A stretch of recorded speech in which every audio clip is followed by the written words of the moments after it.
ముఖ్యమంత్రిగా ఉన్నావు, నీ జీవితానికి బహుశా ఇది ఆఖరి ఎలక్షన్ కావచ్చు. రామకృష్ణ అని అనుకునే ఈ వయసులో కనీసం ఆ మాటలన్నా అనుకుంటే పుణ్యమన్నా వస్తుంది. ఈ మాదిరిగా చేస్తే నరకానికే పోతావు. ఇప్పటికైనా మార్పు తెచ్చుకో చంద్రబాబు అని హితవు పలుకుతా ఉన్నా. జగన్మోహన్ రెడ్డి గారు ఈ రోజు ప్రెస్ మీట్ లో మాట్లాడుతూ చంద్రబాబు నాయుడు గారిని ఏకవచనంగా మాట్లాడుతూ ఉన్నాం. ఒకప్పుడు మీ నాన్న కూడా శాసనసభలో అదే విధంగా మాట్లాడాడు. మాట్లాడిన తర్వాత ఏమయ్యాడు ఆ దేవుడికి తెలుసు, నీకు తెలుసు. నీ కథకొద్దాం, అంత ఫ్రస్ట్రేషన్ ఎందుకు? ప్రజాస్వామ్యంలో గెలుపోవటం సర్వసహజం. నువ్వు ఒక్క ఓటమికే తట్టుకోలేకుండా ఈ రోజు దిగజారుడు మాటలు, మొన్న పెదిరెడ్డి విషయంలో దిగజారుడు మాటలు మాట్లాడావు. ఈ రోజు ఇంకా దిగజారుడు మాట్లాడుతున్నావు. ఈ రోజు చంద్రబాబు నాయుడు గారి వయసు గురించి ఒకటి గుర్తుపెట్టుకో. చంద్రబాబు నాయుడు గారు ఈ రోజు ఇంత వయసులో కూడా నిరంతరం నెలలో 5-6 గ్రౌండ్ టూర్లకు వెళ్తూ ప్రజల కోసం, ప్రజల మధ్యలో ఉంటున్నాడు. నువ్వు ముఖ్యమంత్రిగా ఉన్న 5 ఏళ్లలో ఎన్నిసార్లు ఆ విధంగా వెళ్ళావు? ఆయన ఒక్క నెలలో తిరిగినట్టు నువ్వు 5 ఏళ్లలో ఒక్క రోజైనా తిరిగావా?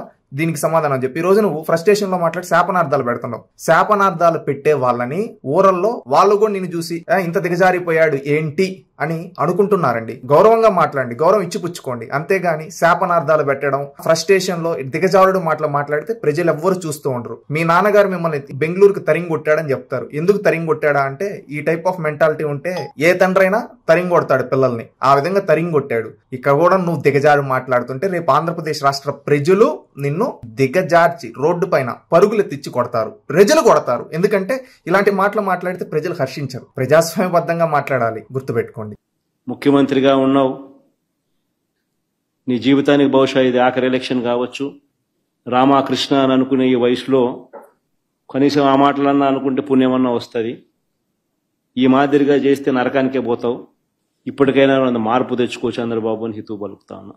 జగన్మోహన్ రెడ్డి గారు ఈ రోజు ప్రెస్ మీట్ లో మాట్లాడుతూ చంద్రబాబు నాయుడు గారిని ఏకవచనంగా మాట్లాడుతూ ఉన్నాం. ఒకప్పుడు మీ నాన్న కూడా శాసనసభలో అదే విధంగా మాట్లాడాడు. మాట్లాడిన తర్వాత ఏమయ్యాడు ఆ దేవుడికి తెలుసు, నీకు తెలుసు. నీ కథకొద్దాం, అంత ఫ్రస్ట్రేషన్ ఎందుకు? ప్రజాస్వామ్యంలో గెలుపోవటం సర్వసహజం. నువ్వు ఒక్క ఓటమికే తట్టుకోలేకుండా ఈ రోజు దిగజారుడు మాటలు, మొన్న పెదిరెడ్డి విషయంలో దిగజారుడు మాటలు మాట్లాడావు. ఈ రోజు ఇంకా దిగజారుడు మాట్లాడుతున్నావు. ఈ రోజు చంద్రబాబు నాయుడు గారి వయసు గురించి ఒకటి గుర్తుపెట్టుకో. చంద్రబాబు నాయుడు గారు ఈ రోజు ఇంత వయసులో కూడా నిరంతరం నెలలో 5-6 గ్రౌండ్ టూర్లకు వెళ్తూ ప్రజల కోసం, ప్రజల మధ్యలో ఉంటున్నాడు. నువ్వు ముఖ్యమంత్రిగా ఉన్న 5 ఏళ్లలో ఎన్నిసార్లు ఆ విధంగా వెళ్ళావు? ఆయన ఒక్క నెలలో తిరిగినట్టు నువ్వు 5 ఏళ్లలో ఒక్క రోజైనా తిరిగావా?